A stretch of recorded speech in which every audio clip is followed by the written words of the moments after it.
Hello class, Mr. Peckerel here. How y'all doing today? It's a pre-recorded video. This way you can pause it and put comments in the video if you need to, or contact me somehow. Today we're going to cover the supply circuit and the service brake circuit of the air system. So we're going to cover the compressor, governor, dryer. We've got the wet tank or supply tank, the primary and secondary tanks, the foot valve, the relay valve, the quick release valve, and the brake chambers. I know it's a complicated system, and I'm going to do my best to explain things how they go using this PDF file I sent out. So I'm going to change this over.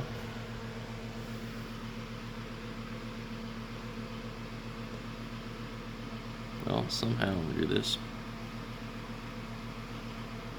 Alright.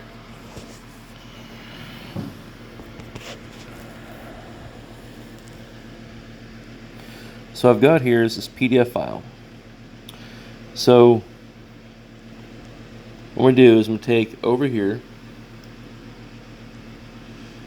this line right here goes from the discharge port of the compressor to a supply port of this air dryer. Now this air dryer, it's special. What it does is it has these beads on there where all this moisture from this air system is now collected on the beads of this air dryer. So what happens is this air is compressed. Anytime we have compressed air, it heats up. And as it cools down, air is condensed, moisture falls from the air, and it collects in this air dryer.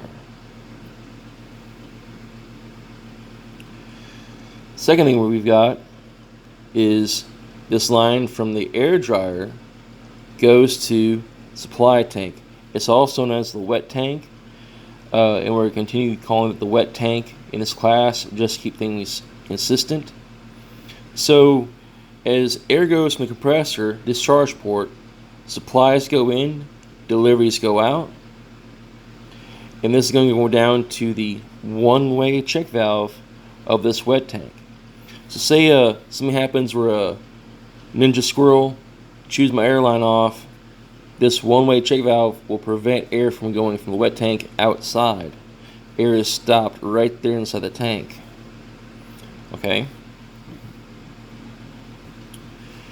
Now we have this line here. Let me see that or not.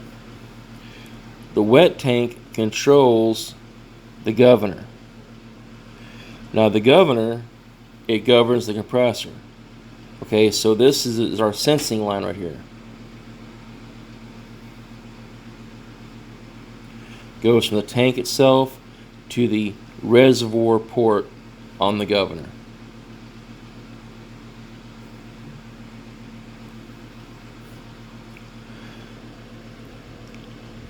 Okay, so now we have the unloader port of the governor goes in a loader port of the compressor and to the control port of the dryer at the same time.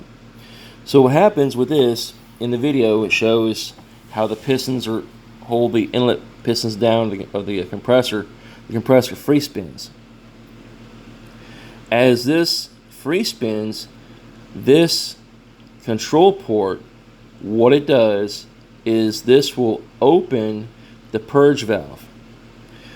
When this purge valve opens, the one-way check valve of the dryer shuts off, preventing any air from leaking here. We have a turbo cutoff valve inside here. What this does is the air going into the compressor is from the intake manifold of the engine. So this turbo cutoff valve prevents any turbo pressure loss. In all of this right here, we have positive pressure in here to a neutral or atmospheric pressure here. So all this pressure is forcing all this water off the beads. Okay. Trying to keep this centered up here pretty good for you.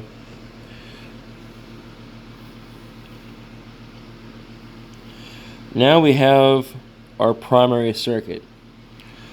Our primary circuit is mainly for the rear brakes. That's where the weight is. And the primary circuit is usually in green. Usually. So when air goes into a tank, it goes into the one-way check valve. And it leaves the tank from a port outside of the tank or on the tank itself. So this wet tank feeds air to the primary and secondary tanks. We're going to cover the primary first. So the tank to the primary one-way check valve.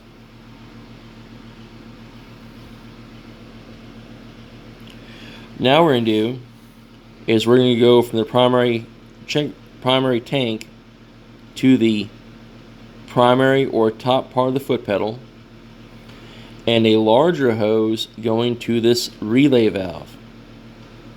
I'm going to cover this relay valve in a second. So a thin hose goes to the top of the foot pedal. A thicker hose goes to the supply of the relay valve.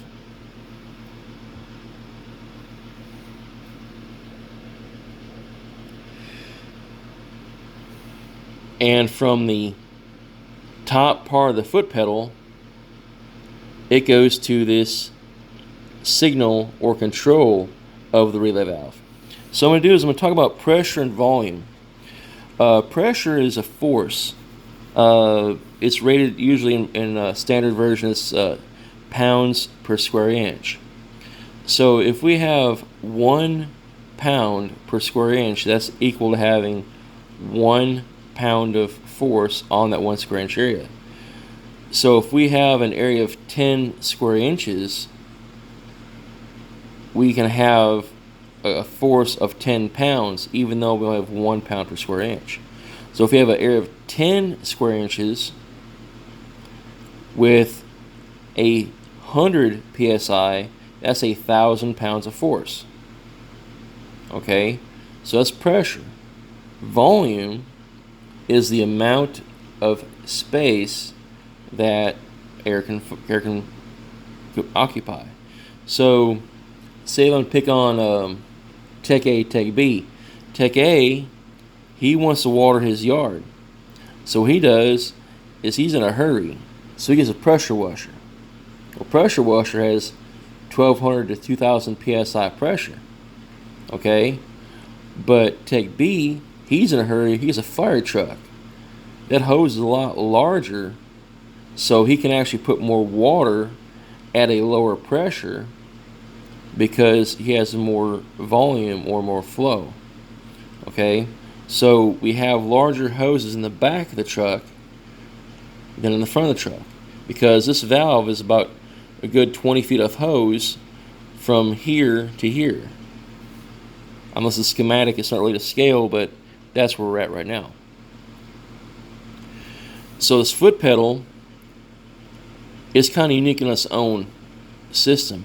So the more I push on this valve, the more air leaves the valve. The more I push on this valve, the more this primary air pressure acts on the secondary circuit. Also, the more I push on this valve, the more push gets my driver's foot. So this is like a three-way split.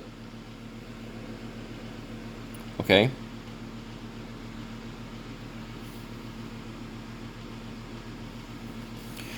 Now we have here this relay valve. So if you notice, air is stopping right here at the supply port, and air is stopping at this control port. We've got this thing called crack pressure. Not like, man, I had a hard day at work or school. Not that kind of crack pressure. Crack pressure is like this valve will start to operate at a certain pressure when the valve cracks open. Usually on the tractor, it's about 15 psi. Trailers usually about 5. Okay. So this relay valve, this piston, as it moves down, it allows air from the inlet valve to go into each of the 4 service chambers. Now I'm going to cover the parking brake side later, but this side right here is a parking brake chamber. This here is a service brake chamber. Anything to do with the foot pedal is service brakes.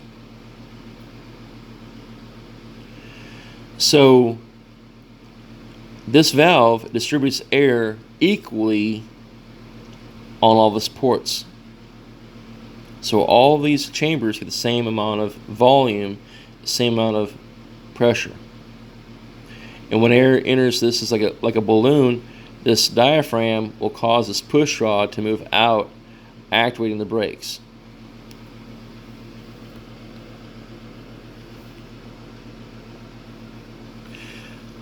Now we're going to do the secondary side. Red is for secondary brakes. So secondary is usually the steer and the trailer. So the wet tank feeds the primary and secondary air. That's a 5, not a S. Okay, this is number 10. So it goes from the tank to the one-way check valve.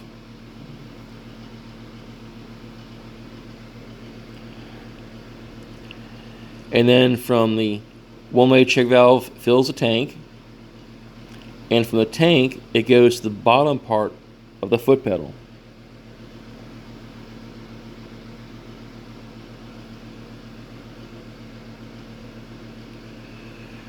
Now when the foot pedal's pushed in or depressed or activated, this will send air to the steer axle brakes through this quick release valve. This quick release valve, what it does is a little rubber diaphragm in there. So when I put air pressure to it, the diaphragm seals off the exhaust port, and air goes to the service brake chambers on the steer axle. Whenever I remove air or foot pedal pressure from this foot valve, air is exhausted through the exhaust port of the foot pedal, and we have an exhaust inlet exhaust valve on the relay valve, an exhaust port in the quick release valve, and air is exhausted from both of these at the same time. The reason I call this a quick release valve is because air is quickly released from the chambers when air pressure is now removed. The relay valve is needed in the back of the truck because we have more chambers, more volume of air is required. It's also further from the brake pedal.